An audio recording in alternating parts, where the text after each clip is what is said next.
Hello， 大家好，我是小军哥。之前有粉丝私信给我们说，希望我们能做一期关于羊肉烧烤的视频，所以我们也特地买来了我面前的这一块来自澳洲6个月大的羔羊脊排，准备制作一道法式小羊排，一起分享给大家。而且我最近在网络上看到有一种叫做真空腌制的方法特别流行，特别是在国外，所以我今天也自己想在家尝试一下。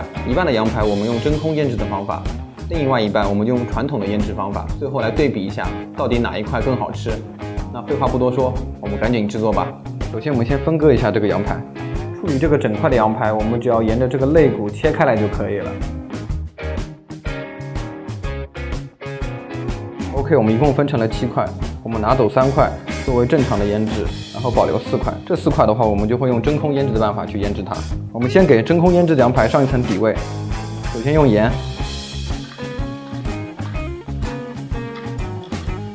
然后是黑胡椒，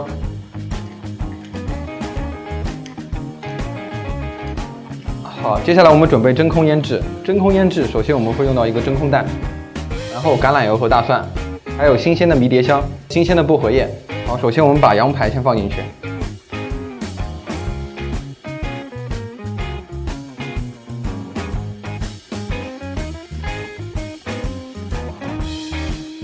好，羊排放完之后，我们放入大蒜，然后再加入薄荷叶。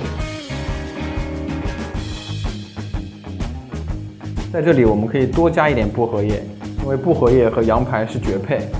之后我们再加入迷迭香。好，最后我们把油倒进去。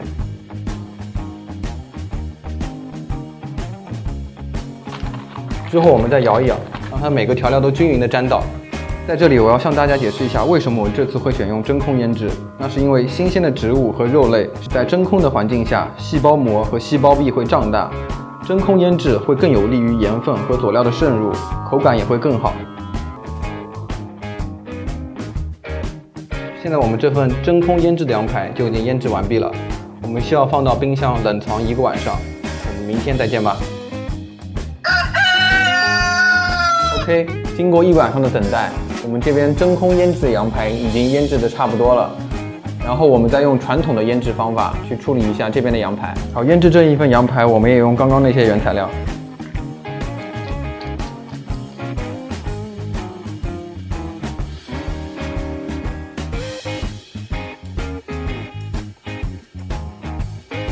我们让左边这份羊排再腌制2个小时左右，也让它充分入味。OK， 现在我们2个羊肉都已经全部腌制完毕了。左边这一盘比较深颜色的肉就是用真空腌制的，然后这边比较红颜色的肉就是我们正常腌制的。接下来我们就直接可以烤了。下面我们放真空腌制的，然后上面我们放那种正常腌制的。烤羊排的时候，我们一开始可以先用大火烤，然后先让它表面封一层皮。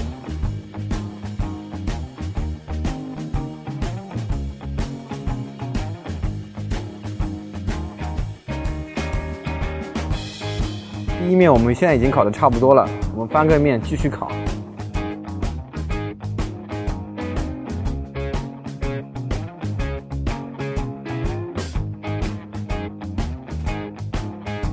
趁羊排正在烤着，奖励自己1杯啤酒。上次有人吐槽我们那个杯子丑，然后特地换了一个啊，干杯！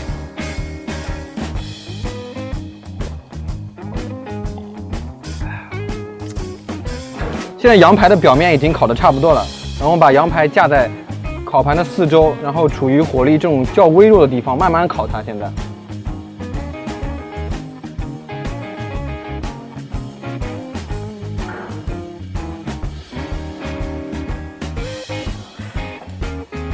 因为我们这个炭火中间的温度比较高，4周的温度比较低，为了使这个羊排均匀受热，我们把这个羊排吊一个盖儿，把有骨头的那一面朝里。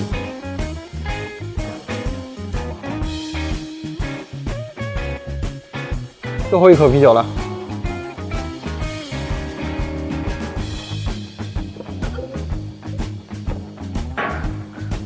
那我们羊排其实也烤得也差不多了，我们把它取下来吧。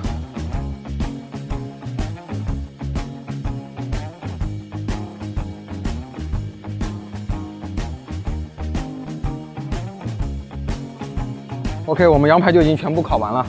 然后我们也弄了一个比较做作的摆盘，请观众老爷们先吃吧。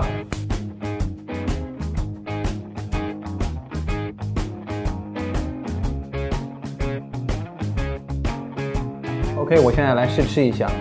下半部分这4块就是我们用真空腌制制作的羊排，而上半部分的3块就是用普通腌制的方法。我们先吃一下这个真空腌制的。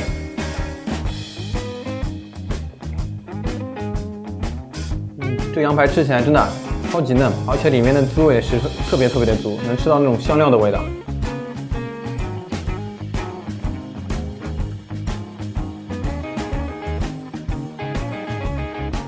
好，那么接下来我们再尝一下这个传统腌制的羊排。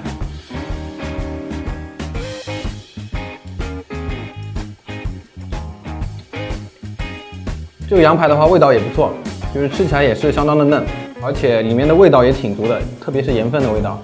但是它那个香料味的味道就会比之前真空腌制的味道更轻一点，吃起来没有香料味没有那么重，反而会有一点那种羊肉的膻味。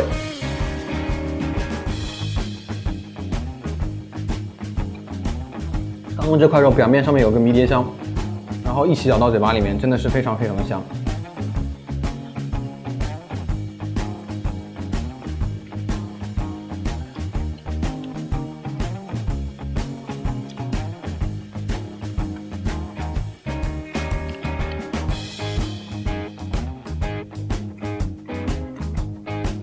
这次烤制的还不错哎，就是外面是那种脆的感觉，里面然后肉还非常嫩，而且很多汁。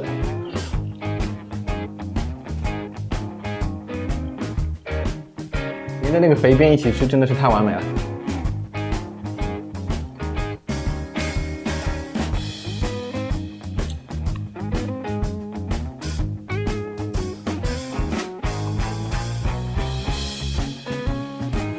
再来一口啤酒。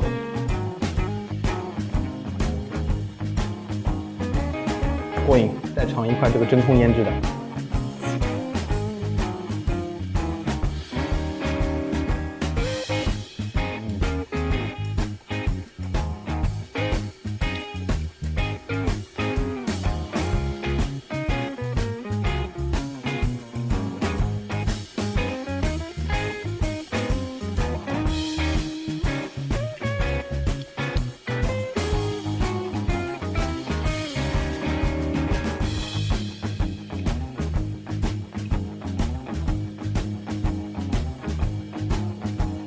干杯！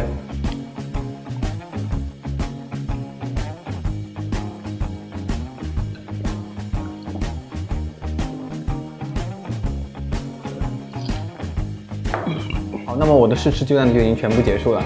虽然这次的羊排非常好吃，但我说还需要留一点跟我的小伙伴一起分享。下面我来点评一下吧。首先，我觉得这次烤这个法式小羊排真的特别的好吃。我们选用的这个澳洲6个月的小羔羊鸡排。我觉得这个食材真的挺棒的，这个肉质吃起来就是那种外面脆的，然后里面还保持那种鲜嫩多汁的感觉，真的是很完美。接下来我们再说一下关于真空腌制和普通腌制的这个事情。首先我觉得吧，这2个东西各有各的好处。真空腌制呢，它不仅仅能把盐和黑胡椒融入到食材里面，还能把我们刚刚用的迷迭香、大蒜以及薄荷也融入到食材里面。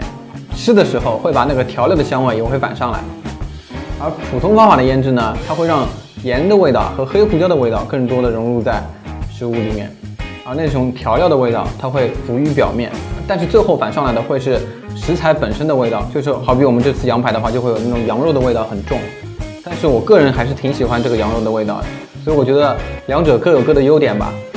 如果小伙伴们有机会的话，可以在家里面尝试一下，对比一下。看看哪一种味道是比较适合你们比较偏爱的。那么本期节目我们就到此结束了。如果你们喜欢我们视频的话，请多多支持我们，1键3连哦。我们下期节目再见，拜拜。